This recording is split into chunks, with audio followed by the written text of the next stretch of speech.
Bismillahirrahmanirrahim. Assalamualaikum warahmatullahi wabarakatuh.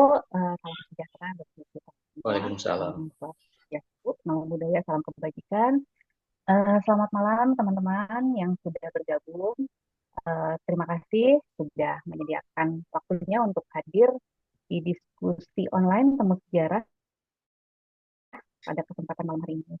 Perkenalkan, saya Fogi, saya moderator tamu yang akan membantu jalannya diskusi malam ini. Ini ada tamu Pak Hermawan Aksan, seorang penulis fiksi yang baru saja launching buku ya Pak ya.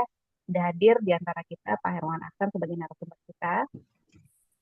Pertama-tama saya juga ingin mengucapkan terima kasih untuk Temu Sejarah sudah memperkenankan saya menjadi moderator malam hari ini. Atur nuhun Teh Tiwi. Terus juga saya mau mengaturkan terima kasih untuk penerbitku Abdi yang sudah berkolaborasi pada malam hari ini bekerja sama Temu Sejarah dan Komunitas Sindikasi Aksara untuk mengadakan acara diskusi bedah novel uh, bukunya Pak Hermawan Aksan.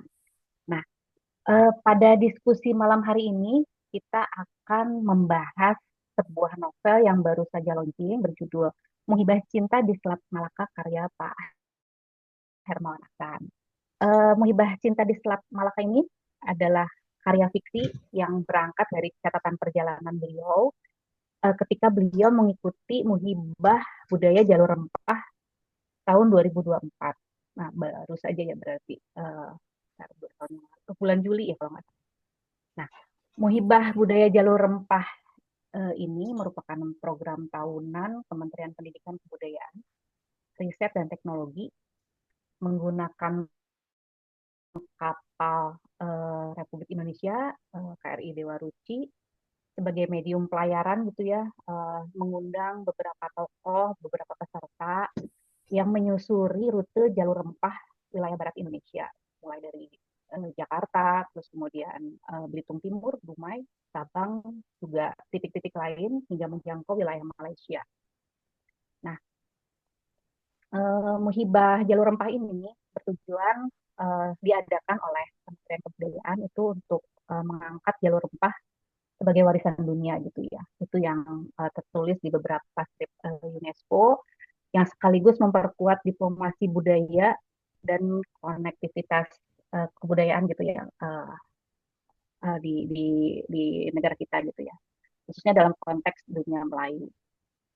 Nah, dalam Muhibah ini para peserta itu disebut Laskar Rempah, sebagian besar adalah anak muda, kemudian tokoh-tokoh budaya, penulis, terus kemudian undangan dari Kementerian Kebudayaan yang kemudian terlibat kegiatan kebudayaan mulai dari seminar, pameran, diskusi, hingga pertunjukan seni.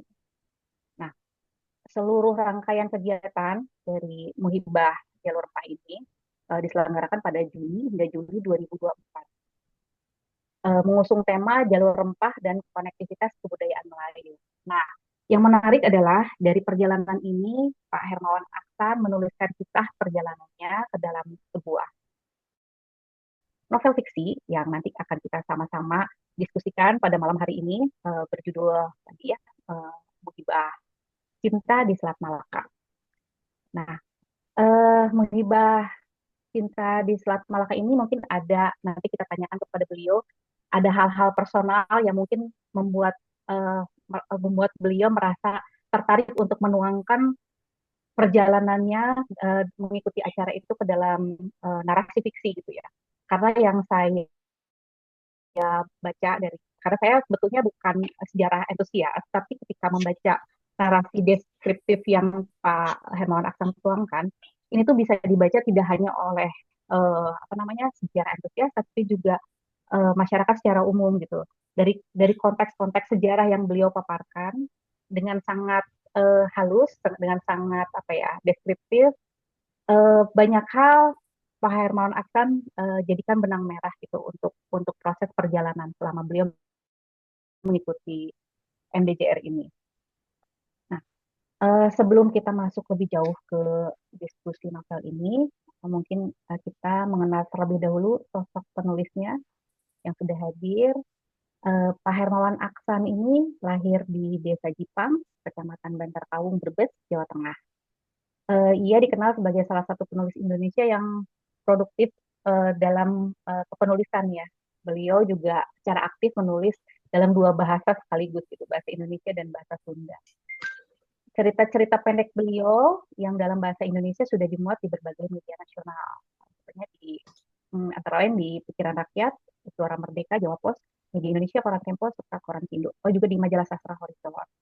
Nah, sementara karya-karya dalam bahasa Sunda hadir juga secara konsisten di media berbahasa daerah seperti Mangle, Cukumanik, Galura, dan Kujang. Nah, dalam konteks kepenulisan kebudayaan, ini Pak Hermawan Aksan juga pernah diundang dalam berbagai forum sastra, salah satunya di Ubud Writers and Readers Festival tahun 2010, serta Borobudur Writer and Cultural Festival tahun 2012. Jadi dengan latar tersebut, tentunya si novel Muhibah Cinta di Selat Malaka ini ditulis seorang penulis yang berpengalaman gitu dalam kerja-kerja jurnalistik, kerja-kerja sastra dan kebudayaan. Gitu. Nah, beliau kini masih aktif sebagai penulis dan editor. Nah, penulisnya sudah hadir di antara kita. Halo Pak Herman Aksan. Halo Pak. Halo juga. Sehat Pak. Alhamdulillah. Alhamdulillah. Iya Semoga Pak. teman-teman juga Ini sehat semua. selamat ya Pak ya, sudah ini lahir satu karya ideologis dari Pak Herman Aksan di tahun 2025 ya Pak ya berarti ya. Iya, Oktober kalau nggak salah. Ini menarik ya Pak ya, karena proses penulisannya itu dari catatan perjalanan Pak Herman Aksan selama mengikuti Unibah Budaya Jalur Rempah ya Pak ya, tahun 2024 berarti itu ya perjalanannya.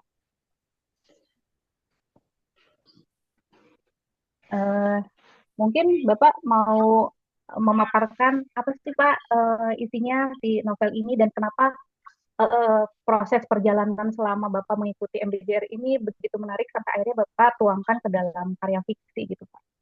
Karena setahu saya karya-karya Bapak itu selalu beririsan dengan novel-novel dengan narasi-narasi historis ya Pak. Silakan Pak, mangga. Oke, terima kasih. Selamat malam semuanya. Salam sejahtera. Assalamualaikum warahmatullahi wabarakatuh.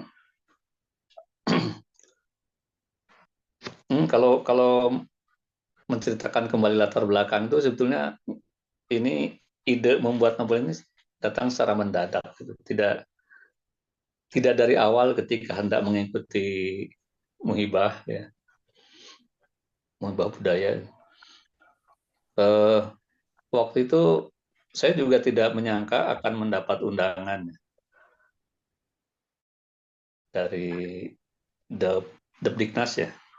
Ada teman namanya Mas Adi Wicaksono, itu tiba-tiba menghubungi menceritakan program ini, kemudian menawarkan untuk ikut gitu. Tertarikkah untuk ikut gitu. Wah, bukan lagi tertarik, ini sangat tertarik. Apalagi naik di sebuah kapal legendaris ya. Sebuah Ya betul. kapal yang saya mengenalnya pertama kali kapal itu tahun berapa ya, waktu saya SMA itu plesir ke Surabaya itu, dan itu masih di pelabuhan Surabaya, masih apa namanya, belum berlayar gitu, masih ya biasa ngandang lah ya. Nah, jadi waktu itu para siswa boleh naik ke kapal tapi hanya di geladak atas gitu, di luar, tidak boleh masuk ke geladak dalam, geladak bawah. Nah, tawaran itu tentu saja membuat saya tidak banyak berpikir panjang gitu. Ikut gitu. Ya. Padahal waktu itu saya masih di tribun ya, masih terikat pekerjaan, jadi belum memikirkan bagaimana nantinya minta izin dan sebagainya. Yang penting jawab dulu, ikut. Ternyata jalannya tuh lebih lebar karena waktu itu saya justru dalam proses hendak pensiun itu. Jadi ada kalau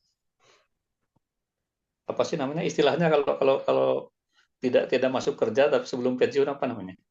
MPP ya, masa persiapan pensiun gitu. Oke, Itu kan kita pensiun. tidak boleh tidak masuk. Ya udah itu kebetulan sekali gitu. Terus apa yang bisa saya sumbangkan ketika saya tanya si Mas Adi itu bilang ya hanya menulis saja katanya. Menulis terserah mau menulis secara catatan harian atau mungkin nantinya menulis buku. Eh, saya berpikir bahwa yang bisa saya lakukan ya untuk sementara ya menulis catatan harian. Gitu. Saya catatan harian, saya posting di media sosial, Facebook pribadi, terus juga di Tribun Online, Tribun Jabar Online. Jadi selama mengikuti Muibah Budaya itu saya menulis tiap hari ya. Dan saya kirim tiap hari kalau ada sinyal gitu. Oh, Karena di laut tidak selalu ada sinyal ya. Uh,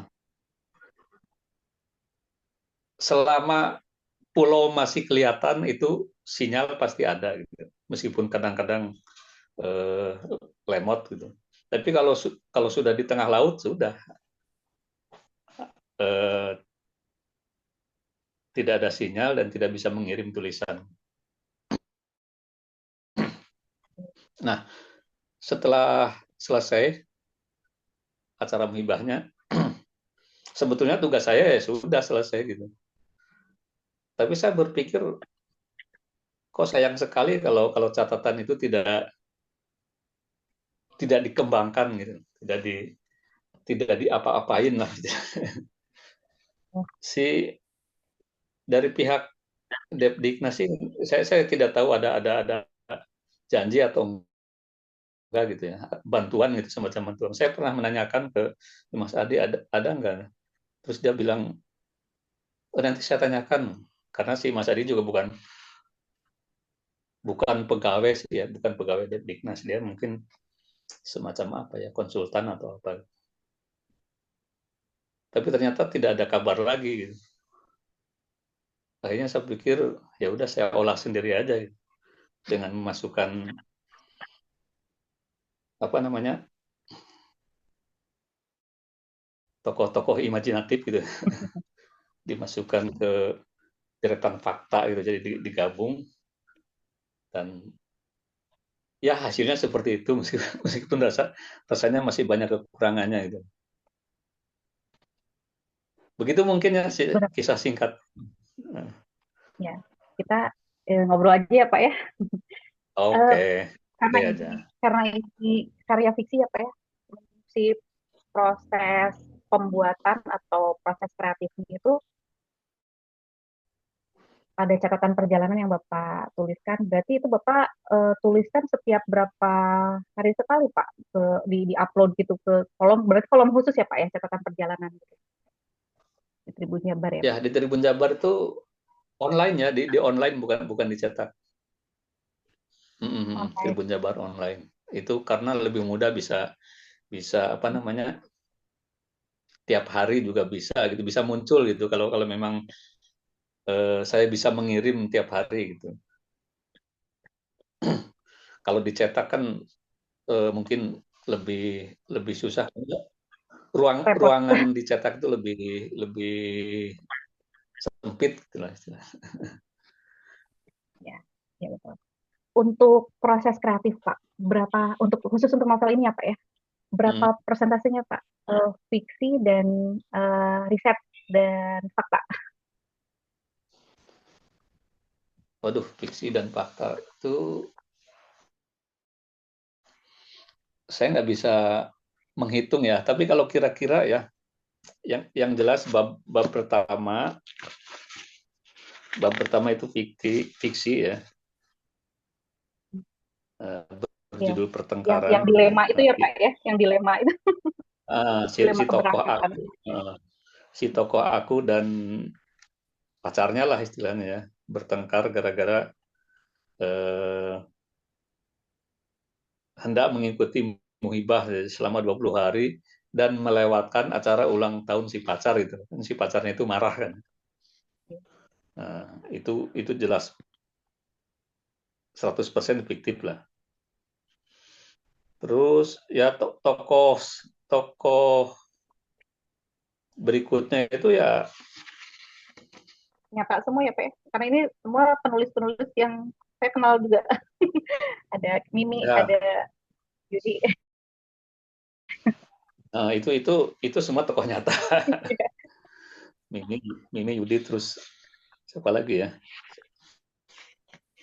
Mbak Debbie Pokoknya Lukito semua ya. lah ya, yang imajinatif itu ya terutama dua ya yang mungkin ya kalau yang lain sih ada tokoh-tokoh kecil muncul sekilas itu ada juga.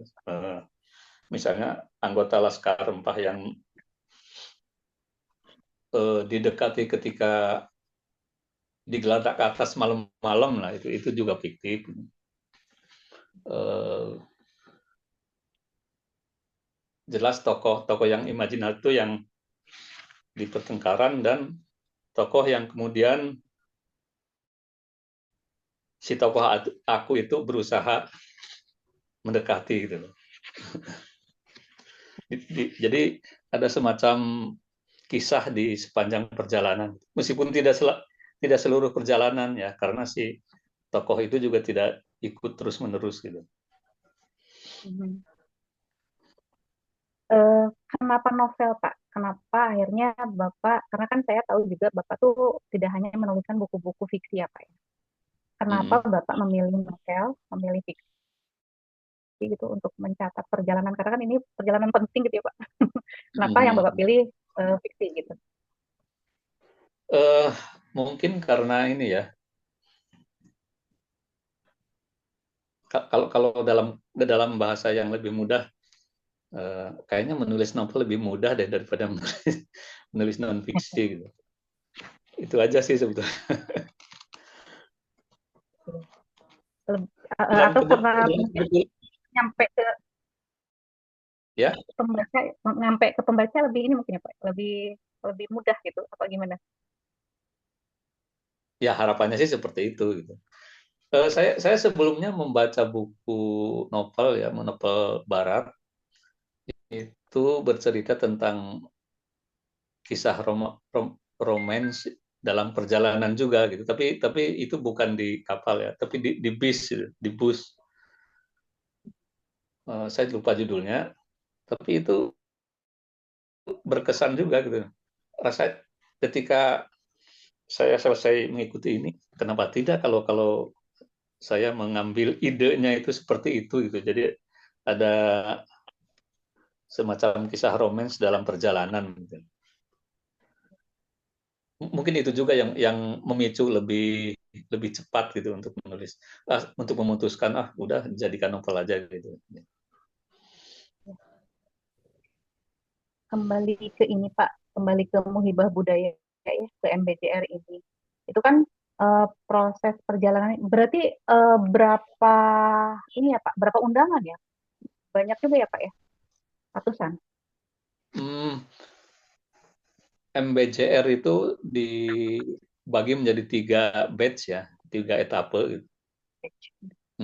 Etape pertama itu dari Jakarta sampai Dumai, melewati pulau kepulauan Pulau Bangka Belitung, Provinsi Bangka Belitung. Belitung. Dan itu berlangsung total sekitar 10 hari. Terus batch kedua itu dari Dumai Bang Aceh. ke Sabang dulu, terus balik lagi ke Malaka dan berakhir di Tanjung Uban di Kepulauan Riau. Ini itu total waktunya sekitar 20 hari lah. Dan yang etape ketiga itu dari Dumai kembali ke Jakarta sekitar 10 hari. Jadi yang paling lama itu memang batch kedua. Dan saya merasa beruntung mendapat undangan untuk mengikuti batch kedua. Yang batch pertama juga beberapa penulis yang juga teman saya itu seperti Sunli gitu, Sunli Alexander itu ikut gitu. Jadi sama-sama ikut tapi tidak ketemu. Itu uh, batch ke ya, itu batch kedua. Bapak ikut di batch kedua berarti ya Pak? iya, iya. Dan tiap batch itu terdiri atas laskar yang berbeda-beda. Hmm.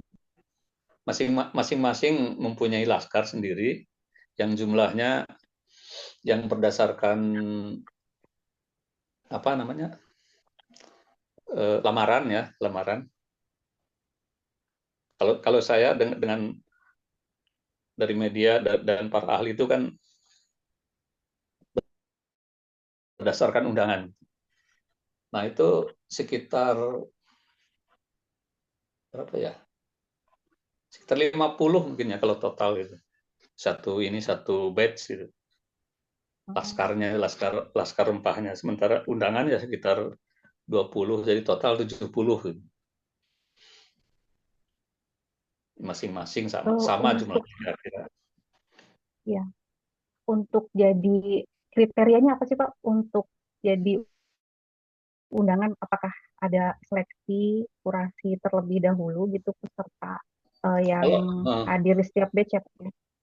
kalau yang peserta itu, yang peserta mengajukan lamaran itu, iya ada seleksi, seleksi usia, seleksi pendidikan mungkin. Saya juga, kalau nggak salah saya juga dimasukkan di situ, tapi saya lupa apa syarat-syaratnya gitu.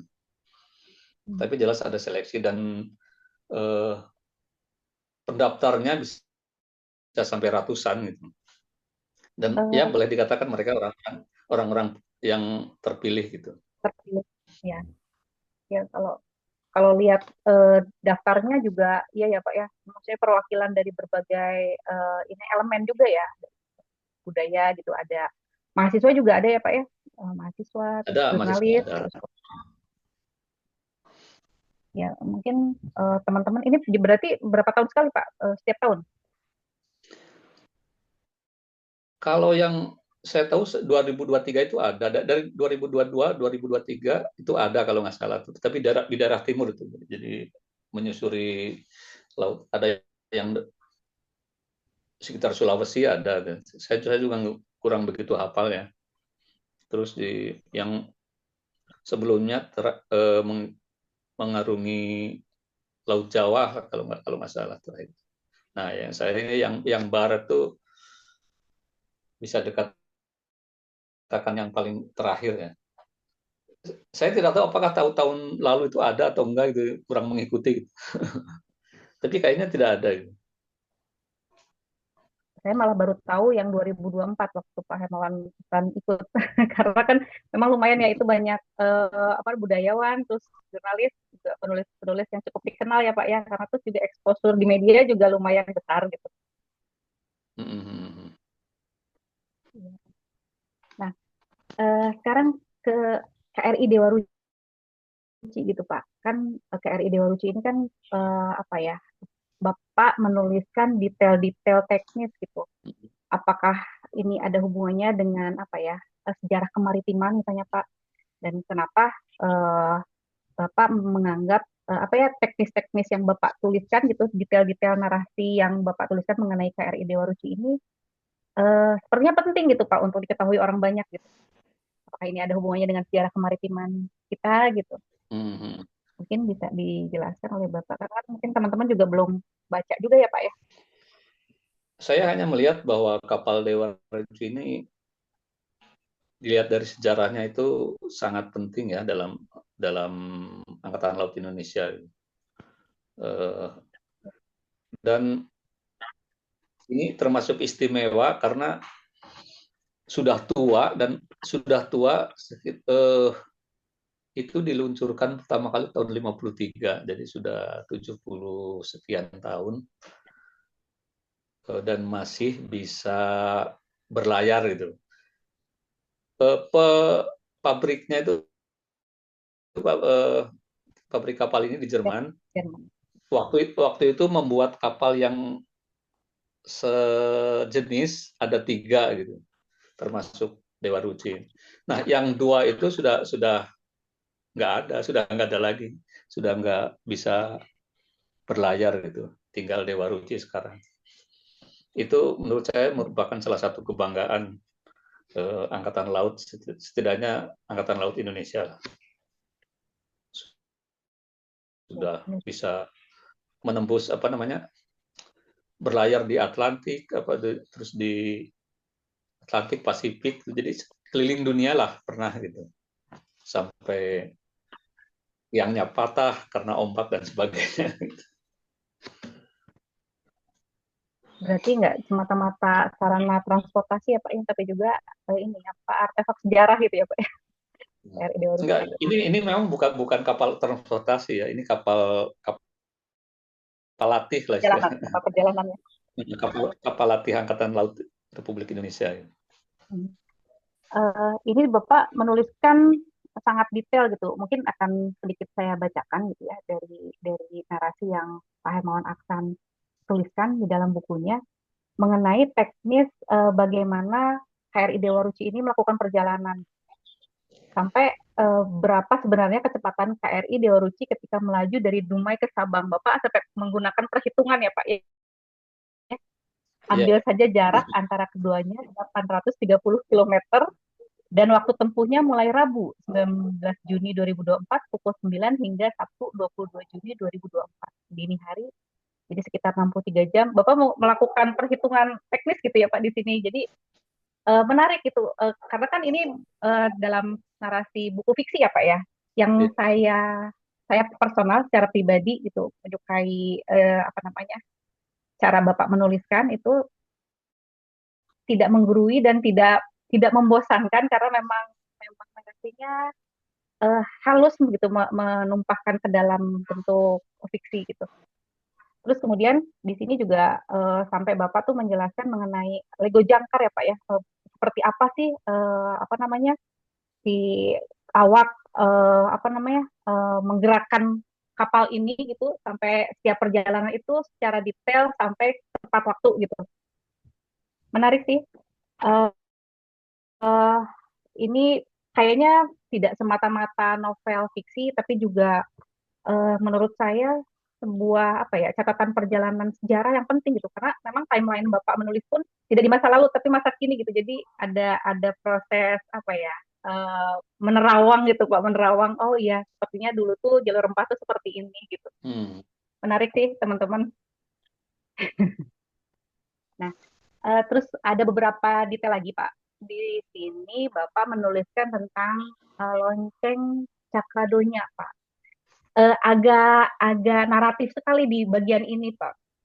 Kenapa? Apa yang menarik Pak? Bisa di ini nggak diceritakan, dikisahkan ke teman-teman Hmm, mengenai lonceng Cakradonya di lonceng Cakradonya itu peninggalan ini ya, Kesultanan Samudra Pasai gitu. Merupakan hadiah dari Laksamana Cheng Ho kalau kalau yang saya baca sih ya, dalam kunjungannya ke Nusantara pada abad berapa ya? 15 kalau nggak salah. Dan itu sementara Cakradonya itu nama kapal kan, nama sebuah kapal yang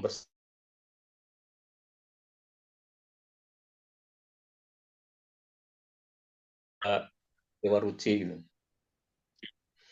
Nah, karena kapalnya jelas sudah tidak ada, yang tersisa ternyata loncengnya itu masih ada gitu. Dan sekarang tersimpan di museum di Aceh, museum Aceh. Eh, dari keberadaan lonceng itu juga kita eh, bisa membayangkan loncengnya aja sebesar itu, sebesar apa kapalnya. Loncengnya itu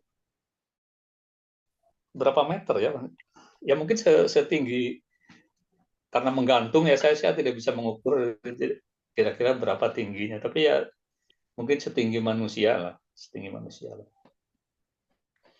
ya, Lonceng itu biasanya dibunyikan di dalam kapal. eh, yang menarik eh, dalam proses perjalanan ini, yang paling menarik Pak, atau yang paling berkesan buat Bapak waktu itu ke wilayah mana Pak?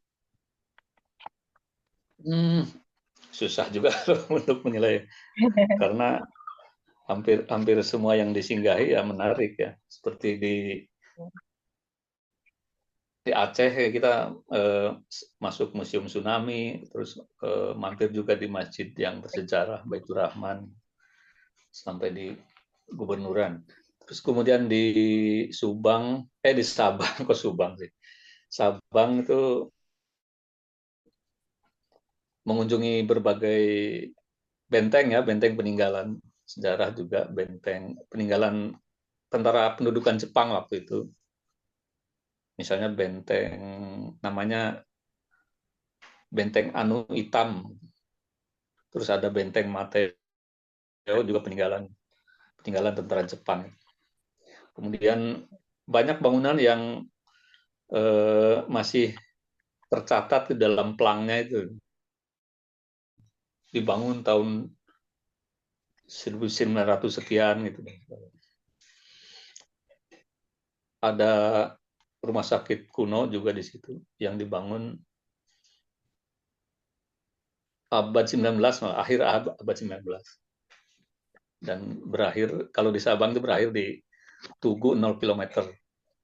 Itu sangat sangat menarik. Dan ketika ngobrol dengan salah satu ahli, ternyata Tugu 0 kilometer itu bukan aslinya tidak di situ gitu. Di sebuah pulau yang namanya Pulau Rondo, lebih jauh lagi gitu. Lebih jauh dari situ ya, Lebih jauh Pulau Rondo. dari situ.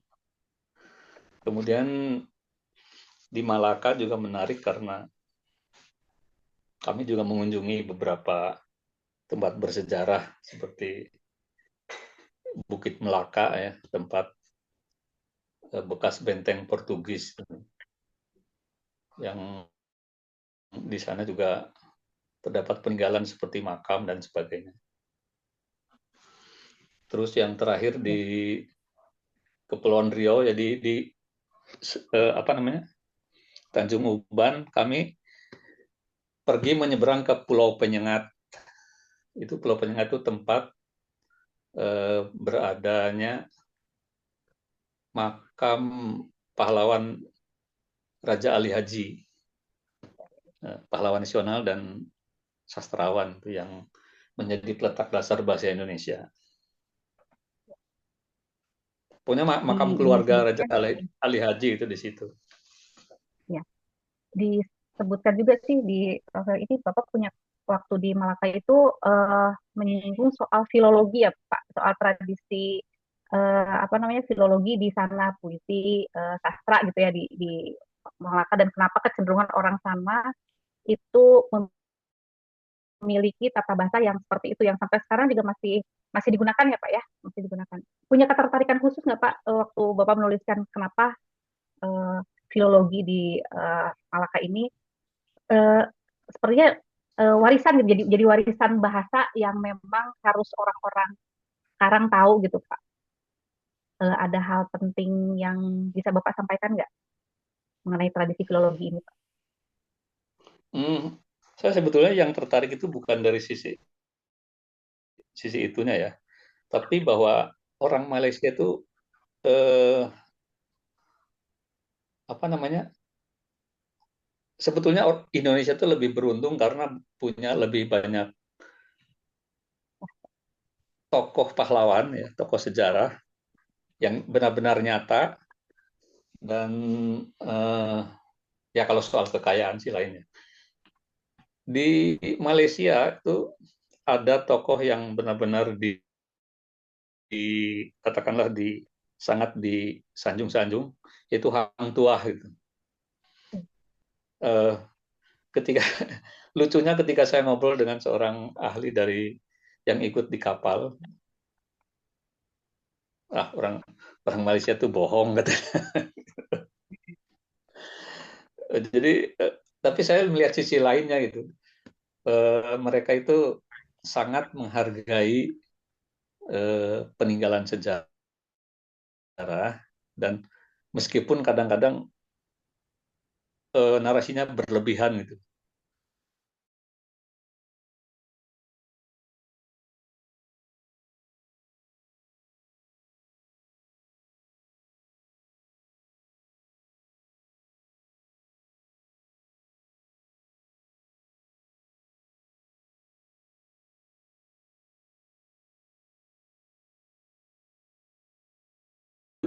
Ketika menceritakan tentang tokoh Anu, wah mungkin tidak benar-benar seperti itu gitu.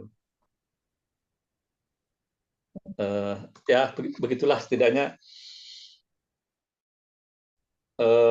ketika saya mengunjungi misalnya Bukit Melaka ya,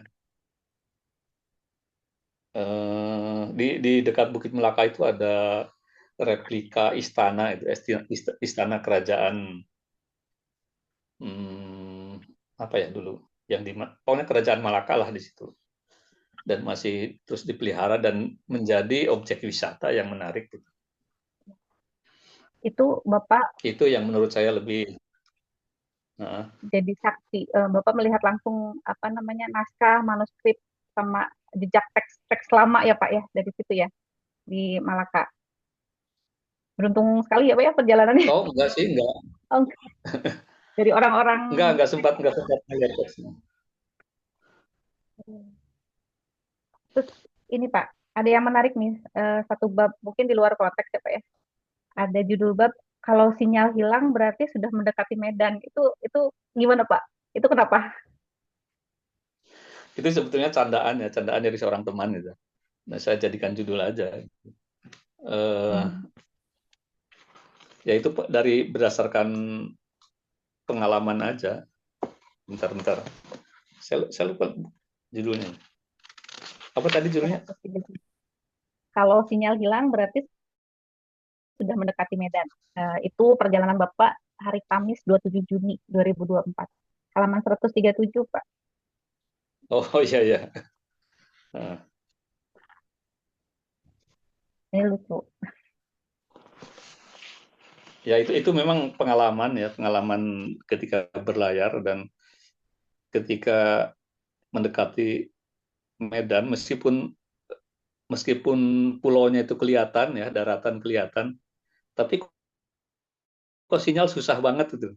Mhm.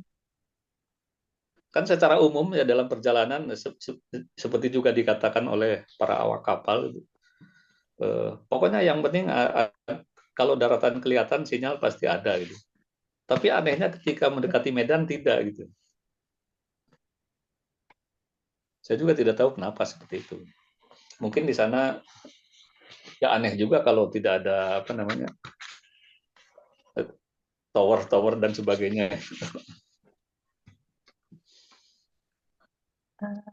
Ya, ini sudah mendekati pukul 9. Mungkin teman-teman yang ada pertanyaan atau ingin ikut berdiskusi dengan Pak Hermawan Aksan, ingin mengajukan pertanyaan atau ingin menanggapi, silakan boleh dibuka kamera dan di apa namanya nyalakan audionya atau bisa di kolom chat. Silakan teman-teman. Ini sudah banyak ya yang hadir di sini, ada Mas Aka Abimanyu, Mas Alvin Rafiun, Mas Arif, Mbak Awesti Tunggu Ari, terus dari Dokter Lombok, kemudian Mbak Firly, Mbak Ika Purnama, Mas Janji Syahdar, Mbak Jenny, Mas Moyandi, Mbak Puput Sekar, terus Mbak Sofiatul, terus kemudian Mbak Tika. Silakan kalau ada yang ingin ditanyakan langsung pada Pak Hermawan Aksan. Kebetulan beliau hadir malam hari ini dan bukunya masih baru nih teman-teman. Bisa juga teman-teman dapatkan di apa namanya Gramedia, toko buku Gramedia. Ini penerbitnya penerbit buku Abdi. Silakan bisa ditulis pertanyaannya di ini ya di kolom chat. Lanjut lagi Pak, ini mengenai apa ya? Karena kan diadakannya berarti oleh Kementerian Kebudayaan ya Pak ya. Nah, Ya, ya. sebetulnya ini eh, kalau saya lihat kalau khusus untuk yang sastrawan ya Pak ya, ini tuh semacam diplomasi sastra gitu Pak, diplomasi sastra karena kan membuka naskah-naskah apa ya proses perjalanan melihat konteks sejarah gitu dan menghubungkannya dengan konteks kita hari ini karena kan banyak juga ya anak-anak muda yang saat itu yang ikut gitu yang tidak tahu yang belum tahu mengenai artefak-artefak sejarah mengenai naskah-naskah kuno gitu ya. Menurut Bapak gitu eh, penting apa sih Pak si proses perjalanan ini untuk Bapak ya secara personal mengubah hidup Pak Hermawan Aksan gitu terus kemudian juga teman-teman yang lain apakah sempat masih masih ngobrol kah apa gimana menurut mereka sepenting apa sih Pak proses perjalanan ini gitu untuk konteks sastra gitu Pak khususnya. Wah, kalau untuk konteks sastra ya itu menjadi sumber ide ya yang menurut saya berlimpah gitu. Hmm, kalau menurut saya itu banyak sekali yang bisa diangkat dari perjalanan itu ya.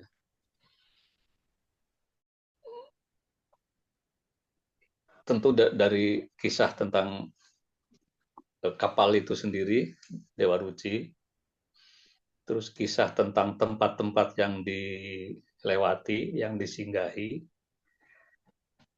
terus eh, jalur yang dilintasi. Misal nggak siapa coba yang membayangkan bahwa di Selat Malaka itu terdapat apa Selat Malaka itu menjadi kuburan dari ribuan kapal gitu. Jadi sudah ribuan kapal yang tenggelam di Selat Malaka. Gitu. Terus ya hal-hal yang sederhana gitu misalnya dari sisi rempah-rempah sendiri apa yang kita pahami sebagai kemenyan dalam sehari-hari gitu ya. Itu sebetulnya kan tidak setidaknya menurut para ahli ya bukan semata-mata benda yang kalau di Indonesia itu lebih banyak berkaitan dengan dunia mistis ya Iya. dibakar kemudian dibakar dan sebagainya padahal di seluruh dunia itu di dunia maju kemenyan itu bisa menjadi bahan parfum gitu kalau Parfum ya kalau nggak salah. pewangi ya Pak.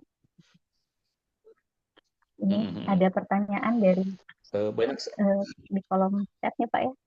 iya Eh, ya. saya bacakan dari Mbak Alesti Tugu Ari. Apa sih tujuan utama dari diadakannya ekspedisi Selat Malaka itu? Mangga Pak, silakan dijelaskan. Oke, tujuan utamanya yang saya pahami itu untuk mengangkat kembali atau memperkenalkan kembali sebuah jalur perdagangan di masa lalu yang kalau bisa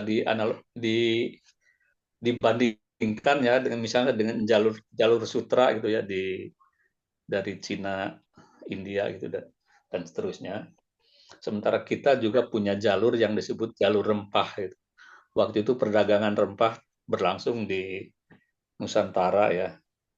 Tidak hanya di Selat Malaka yang menghubungkan kerajaan-kerajaan tertentu, tapi juga sampai ke pulau-pulau lain, sampai ke Makassar gitu misalnya.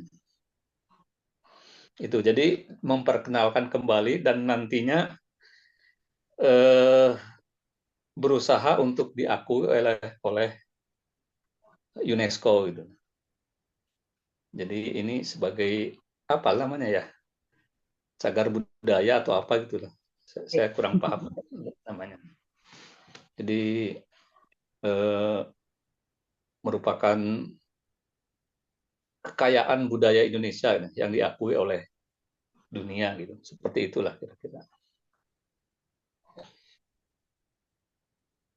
Bisa dibilang cagar budaya siap ya, karena kan memang eh, apa ya namanya ada bentuknya gitu, ada scriptnya setelah perjalanan pun memang itu terekam ya Pak ya, terekam dan banyak orang jadi tahu gitu mengenai jalur rempah ya Pak ya. Mm-mm. Terus exposure-nya juga besar sih kemarin di media, jadi masyarakat banyak yang tahu juga karena kan baru 2024 lagi kalau nggak salah tadi saya cek, sebelumnya tuh udah agak lama juga itu tidak ada apa namanya, tidak ada perjalanan muhibah jalur rempah Pak, baru 2024 Mm-mm. lagi ada. Ya. Teman-teman, eh, ada lagi ya, ada lagi nih yang bertanya. Untuk apa diupayakan ada pengakuan dari UNESCO? Apa dampak positif yang akan kita dapatkan? Mangga Pak. Wah, kalau kalau itu sebetulnya bisa ditanyakan ke Depdiknas ya yang lebih tepat ini. Tapi sepemahaman saya, kalau bagi saya sih ya saya ikut bangga juga gitu bahwa kita punya jalur yang bersejarah gitu. Jadi kalau di tempat lain ada jalur sutra, kenapa di kita tidak ada jalur rempah gitu? Seperti itu saja sih kalau saya gitu. Atau menarik dari segi bisnis mungkin Pak, untuk menarik adanya investor misalnya. Mungkin juga saya tidak berpikir terlalu jauh sampai ke sana gitu. Teman-teman yang lain barangkali ada yang ingin bertanya mengenai isi novel ini atau proses kreatifnya. Ya, terima kasih Mbak Alesti.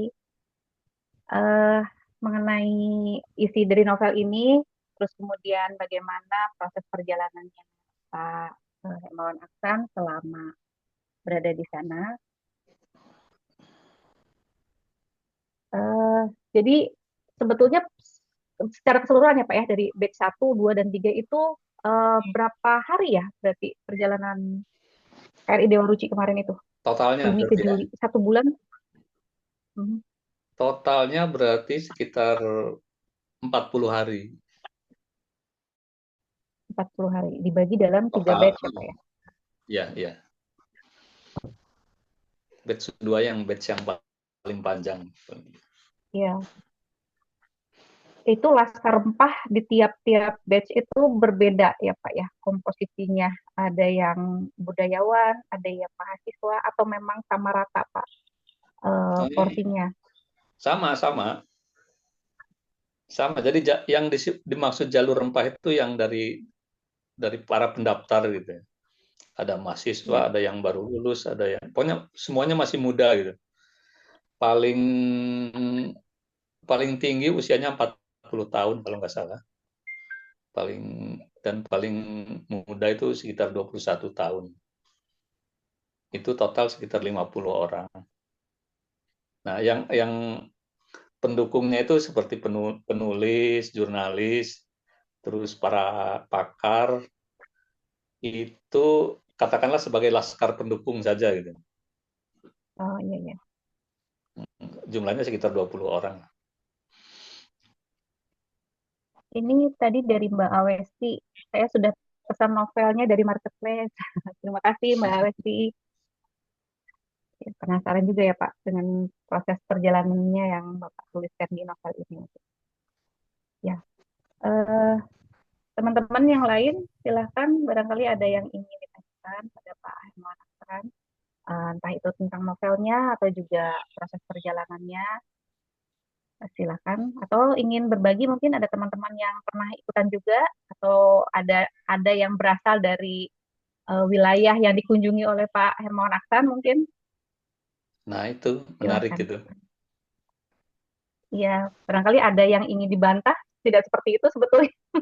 Kadang kan kalau isu daerah tuh anak daerah lebih tahu ya Pak ya mengenai mengenai isu Iya, di iya. lingkungannya gitu, mengenai sejarah di lingkungannya. Seperti misalnya gini loh, benar nggak sih kalau di daerah Melayu itu tidak ada kerupuk gitu? Ya, itu terjawab nggak Pak?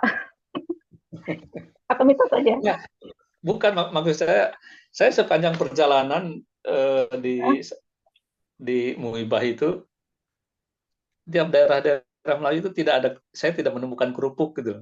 Jadi kalau makan itu kok rasanya ada yang kurang karena kita Iya, biasa makan kalau pakai kerupuk.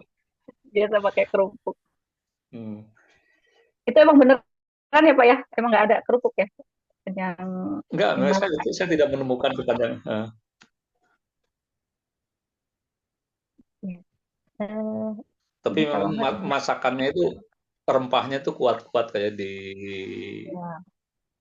Banda Aceh sama di Sabang itu makanannya enak-enak karena rempahnya kuat.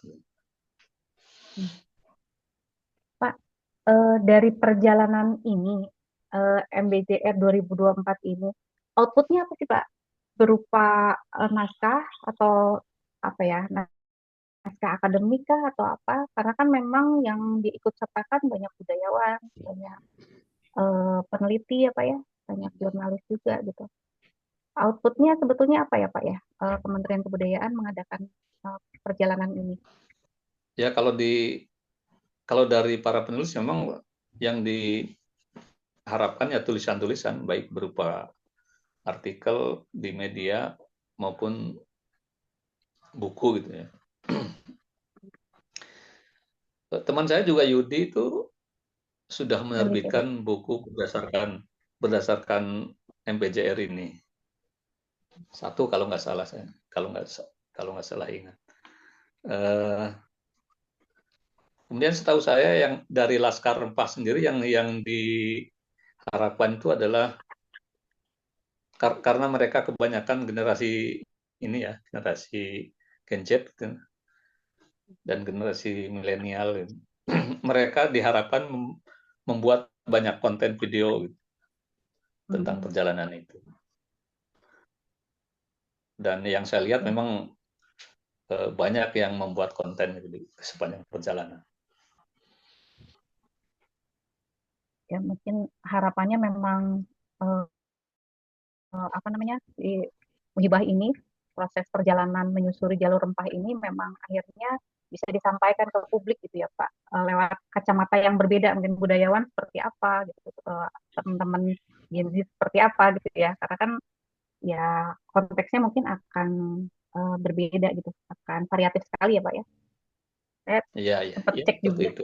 di YouTube, sempat cek juga di YouTube, memang menarik ya, ada yang memang membawa vibe perjalanan ini dengan sangat muda sekali gitu ya Pak ya, dengan sangat kekinian sekali gitu.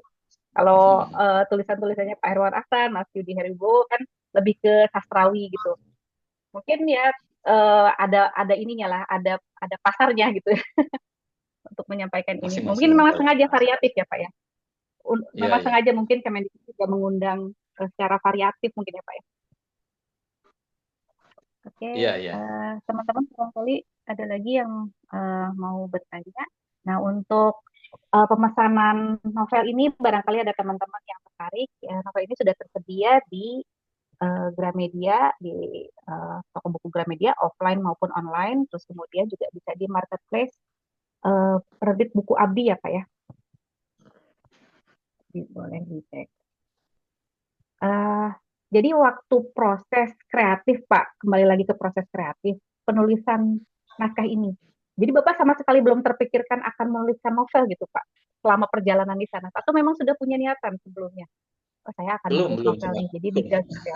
Uh, naluri jurnalis naluri jurnalistiknya mungkin ya Pak ya sampai ditulis detail gitu. Kalau saya lihat sih ini sangat detail sekali meskipun naratif ya, meskipun lewat storytelling gitu, tapi runut gitu, runut dan detail gitu. Saya pikir memang Bapak udah sengaja nanti habis perjalanan ini saya mau menuliskan novel gitu. Jadi Bapak bikin outline dulu gitu selama di sana. Enggak, sama sekali enggak. Kalau mengenai detail itu saya malah khawatir, oh ini jangan-jangan membosankan. Kasih karena menurut saya Pak ya awam juga nih soal sejarah gitu. Karena memang Mm-mm. menarik. Akhirnya memang memancing ketertarikan gitu untuk membuka eh, apa ya, membuka riset gitu, membuka meriset lagi. Oh iya ya, memang seperti itu ya sejarahnya gitu. Jadi saya jadi buka-buka beberapa platform sejarah gitu akhirnya. Karena memang menarik sih teman-teman. Ada deskripsi-deskripsinya Pak Hermawan Aksan yang membumi sekali gitu. Jadi tidak khawatir ini macam data gitu yang disampaikan apa ya eh, secara kasar gitu, tapi juga ini sifatnya naratif sekali gitu. Eh, Gimana nih Teh Siwi? Sepertinya sudah pukul 9. Teman-teman ada lagi yang mau ditanyakan atau Pak Hermawan Aksan mungkin ada yang ingin disampaikan lagi? Wah, banyak sebetulnya, cuman apa? Eh, Harapan Bapak nih Pak untuk pembaca ya setelah membaca novel ini apa Pak? Harapan secara umum atau secara khusus mungkin yang ingin menjadi target Bapak deh kan kalau penulis tuh fiksi maupun non fiksi kan pasti punya harapannya. Pembaca saya habis baca ini jadi seperti apa gitu, jadi tahu apa gitu. Gimana Pak? Hmm, mungkin ada kaitannya juga dengan ini ya, dengan kebiasaan kebiasaan orang kita umumnya gitu. Saya kebetulan habis hadir di sebuah acara dan mendengarkan paparan seorang pengarang yang menurut saya luar biasa juga, karena dia menghasilkan karya itu berdasarkan eh, kalau istilahnya berdasarkan kelayapan gitu. Jadi dia senang pergi kemana-mana dan hasilnya adalah karya-karya yang dinilai sangat kuat secara riset ya. Eh, Membuat kisahnya atau karyanya itu menjadi kokoh gitu. Bahkan beberapa di antaranya eh, menang dalam lomba gitu. Nah, dengan bepergian semacam ini saya melihat bahwa itu membuktikan bahwa kelayapan yang dilakukan oleh pengarang itu benar gitu. Jadi akan pasti menimbulkan tidak minimal ide ya, dan kedua jelas karya gitu. Dan karyanya itu kuat gitu. Kalau saja misalnya ada kesempatan, saya ingin sekali eh, menulis ulang semacam ini gitu, tapi lebih komprehensif gitu, lebih dalam, lebih luas, mungkin lebih panjang gitu. Ini rasanya karena ada semacam ketakutan ya, ketakutan kalau terlalu lama saya simpan atau saya tunda, ini momennya terlewat gitu. Karena ini juga 2024 gitu. Masih kontekstual. Kalau misalnya terbit baru 2030 kan udah terlalu lama gitu. Seperti itu. Berarti ada keinginan untuk menuliskan ini ya, Pak, Jadi menuliskan buku yang lebih lengkap ya Pak ya, versi Pak Hermawan Aksan gitu. Catatan perjalanan Pak Hermawan Aksan. ya setidaknya dalam imajinasi saya seperti itu. Ditunggu Pak, ditunggu karya berikutnya. Ya. Eh, Teman-teman ada yang ditanya lagi? Kalau misalnya sudah tidak ada, mungkin ada closing statement mungkin dari Pak Hermawan Aksan untuk malam hari ini. Harapan Pak Hermawan Aksan kepada teman-teman muda gitu, teman-teman yang hadir di diskusi temu sejarah ini. Eh, Apa Pak? Silakan. Masih statement aja Pak. Oke, eh, saya hanya punya satu kata yang menurut saya sangat penting ya dalam melaksanakan apapun gitu, penelitian atau eh, eh, apa sih riset dan sebagainya tentang sejarah, tentang budaya dan sebagainya. Ya landasilah dengan satu kata cinta gitu. Benar-benar kita bisa total gitu untuk mengerjakan apa yang kita lakukan gitu. Seperti itu aja Dilandasi sih. dengan cinta. Iya, Apapun dilandasi dengan cinta ya Pak ya. Hatur nuhun Pak Hermawan Aksan sudah hadir malam hari sami-sami. ini dalam diskusi yang sangat menarik mengenai novel Muhibah Cinta di Selat Malaka. Bapak selamat atas launching novelnya. Semoga novelnya banyak yang membaca ya Pak Alhamdulillah. ya. Semoga laku Amin. juga di pasaran. Ya, terima kasih teman-teman yang sudah menyimak acara diskusi temu sejarah malam hari ini, episode ke-99, bedah buku, bedah novel Muhibah Cinta di Selat Malaka. Hatur nuhun untuk Teh Tiwi Kasavela, juga teman-teman komunitas temu sejarah yang telah memberikan kesempatan pada saya selaku moderator, juga Pak Hermawan Aksan, terus juga kolaborasi dari penerbit buku Abdi serta Sindikasi Aksara. Selamat malam, sampai jumpa Kamis depan di acara temu sejarah yang lain di tema. Turnuhun, Assalamualaikum warahmatullahi wabarakatuh. Waalaikumsalam. Kita foto bareng dulu ya kan? Ya, Foto dulu, mangga. kita foto dulu boleh. Yang bisa open cam kan? Kan? Foto. Boleh.